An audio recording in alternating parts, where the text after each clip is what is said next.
First place you would think, where does CM Punk return? It's in Chicago, so that would put him at Survivor Series.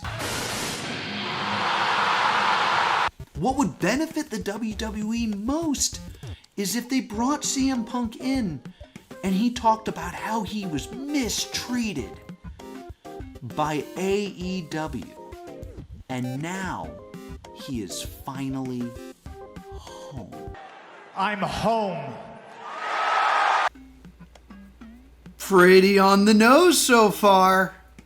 So it looks like he's going to be fighting Rollins at the Royal Rumble. I'm going to say and double down on what I said in that video, which you can watch the full video here. He's not going to win the title at the Royal Rumble, and he will go on to WrestleMania to fight Logan Paul. Let's plug in.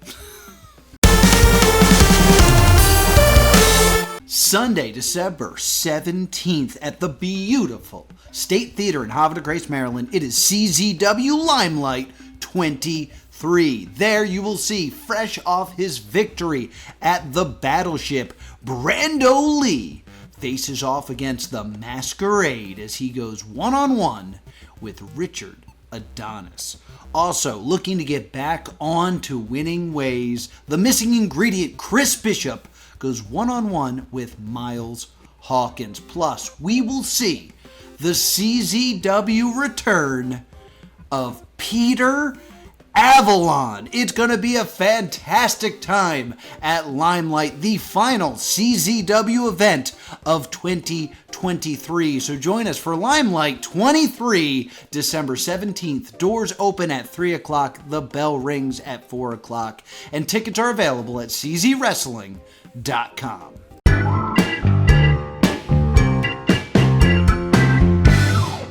Today on the Soapbox, we're talking about YouTube. I'm still relatively new to the YouTube space.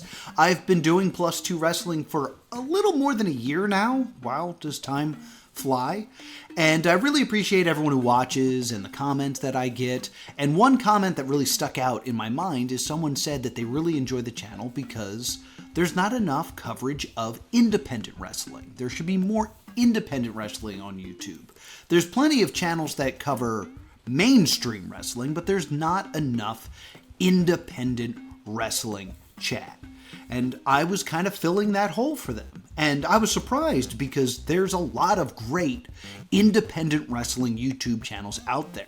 So I thought I would take this time to kind of spread the word about some of the best independent wrestling channels. Now, originally when I wrote this, it was going to be like a list and I was going to like rank them. And then I just kind of, I don't know, that felt rude and impolite. These are smaller channels that I'm kind of trying to spotlight, so why should I say one is better than the other? So I'm just going to tell you some of my favorites in no particular order. Also, you might be thinking that, you know, Scott, you don't update every week consistently because you get distracted. Do you think it's really wise of you to give suggestions of other things to watch? Aren't you afraid that that's going to hurt your audience? I mean, I know I'm thinking that, but I didn't write anything else this week. So that's what we're doing. We're going to talk about this. And just so you know, the rules are I'm going to try to focus on people that cover non-mainstream wrestling. Some of these are more Japan wrestling, and I wouldn't call that independent. I'm not saying New Japan is an indie fed or anything like that. I'm not MJF. But I tried to stay away from channels that mainly cover mainstream wrestling. So you won't see your Cultaholics, your Wrestling with Your Regret, your Queens of the Ring. You're not going to see any of that on this list. So here are my favorite independent wrestling YouTube channels. Kenny Johnson. Kenny Johnson puts on some of the absolute best independent wrestling documentaries I have ever seen. This guy could rival stuff that the WWE is producing. And I also don't know how he does this, but he has an eye for who's going to become a big star. His work on Don't Die Joey Janela, or Please Don't Die Joey Janela. Fantastic. He has a great documentary on Orange Cassidy, who dared to be different in the world of wrestling. He has a documentary on Johnny Gargano and Candice LeRae before they were in the WWE, and how being a wrestling couple in the world of independent wrestling affects their relationship. Some of the best well-researched, well-shot documentaries I've ever seen, because he's always there. Like, he can find that perfect spot and that perfect shot. He goes to a lot of independent shows, does a lot of interviews. His work is phenomenal. His best work, I would say, is easily the MJF documentary, which is a semi-kayfabe documentary into the life of Maxwell Jacob Freeman that is so entertaining that I've watched it multiple times. And his latest video is actually on Edith Surreal, so be sure to check that one out as soon as possible. Joseph Monticello. Personally, I have no idea if I just said his name correctly, and I hope I did, because I'm a big fan of Joseph's work. Joseph likes to tell the story of professional wrestling by focusing on a single feud and how that story is told throughout multiple years through multiple companies. He just dropped one on Timothy Thatcher and Chris Hero, which is really good. He talks about Nigel McGuinness and Bryan Danielson. That's a great one. He also has a great video on intertextuality, the idea of referencing other matches in a wrestling match that not just knocks it out of the park, but does it in like under 5 minutes. It's a very short video essay. And as someone that does cosplay pro wrestling, which has a lot of intertextuality, where it's a lot of referencing material, it's something I think about a lot. And it's also interesting when you then compare it to the greatest wrestling match ever between Edge and Randy Orton, which also had a lot of intertextuality. If you don't know what intertextuality is, I probably should have explained that. It's referencing other works. So like when Orton and Edge were suddenly throwing rock bottoms and stone cold stunners, they were referencing one of the greatest rivalries of all time. FTR and the Young Bucks did that in their first match as well. They were doing DIY moves in the middle of it to pay homage to some of the greatest tag teams that ever existed in the world of wrestling. And the importance of intertextuality when it works and also when it fails. Fantastic video. He also did a video on The Invisible Man versus The Invisible Stan, which is one of my favorite matches of all time, and actually a match that I was planning to do a whole video on, and then I watched his, and he basically made all the exact same points I did better.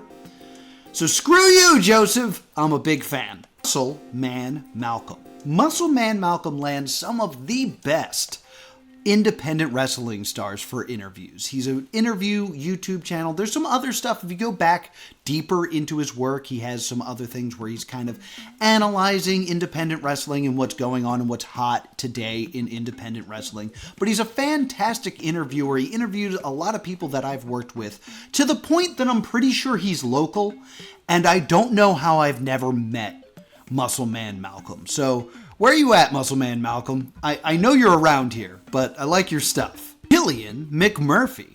Now, I don't need to be shy when I say that I'm a big fan of the Goons. Miles Millennium, Big Dust, A.K. Willis, and Killian McMurphy, and like 90 other guys. They just keep growing. They're like tribbles. But I think the main YouTube channel for the Goons is Killian McMurphy. Killian McMurphy and the Goons always put in a lot of energy and thought into their promos. They have some really creative stuff. And they're also just great performers. There's sketches on there. They have a whole musical on their channel about trying to join the ranks of the PWI 500 that is recorded at Pro Wrestling Illustrated headquarters. It's absolutely fantastic. So take a moment. If you don't know Killian is a great wrestler who you should know. So check out his YouTube channel, Killian McMurphy. Me at number 5 and maybe Eel at number 6. Miles 3040, baby, you can take your pick. If Rob could crack the 50, I think that'd be pretty sick. Managers could come back, this could top the freaking list. Anthony Blackwell Jr. I love ABJ. The ABJ podcast is a sit-down interview where Anthony Blackwell Jr. talks to your favorite independent wrestler to talk shop and chase clout. His words, not mine. Now, ABJ is a guy that I've gotten to work with before, and he has a fantastic presence in these interviews that it doesn't feel like interviewer and wrestler. It sounds like two buddies talking. You are eavesdropping on two people hanging out at the diner, talking wrestling, movies, and anything else that might pop up. If you want a little slice of life podcast in this wrestling world, you can't go wrong with ABJ. Wrestling Shorts with Peter DeLong. To bring us to a close, you probably want to just watch some independent wrestling. Well then, please go on that journey with the man with the best lit sound booth in all of professional wrestling, Peter DeLong. Peter DeLong is someone I've had the delight of working with. I actually used him in a thumbnail a couple videos back. And Peter puts up a lot of clips of the work he does in the world of independent wrestling commentary. I'll tell you a little story about what's going on in the world of independent wrestling while it happens right in front of you. So go ahead and give a subscribe to Wrestling Shorts with Peter DeLong. You should be able to find a list of all the people I talked about down below in the description to this very video. Thank you so much for joining me. Be sure to check out all the people I just talked about, and be sure to subscribe to this channel, not just all the ones I talked about, this channel, because next week we're talking about the best of 2023. So I will see you next week, and I hope you have a great day.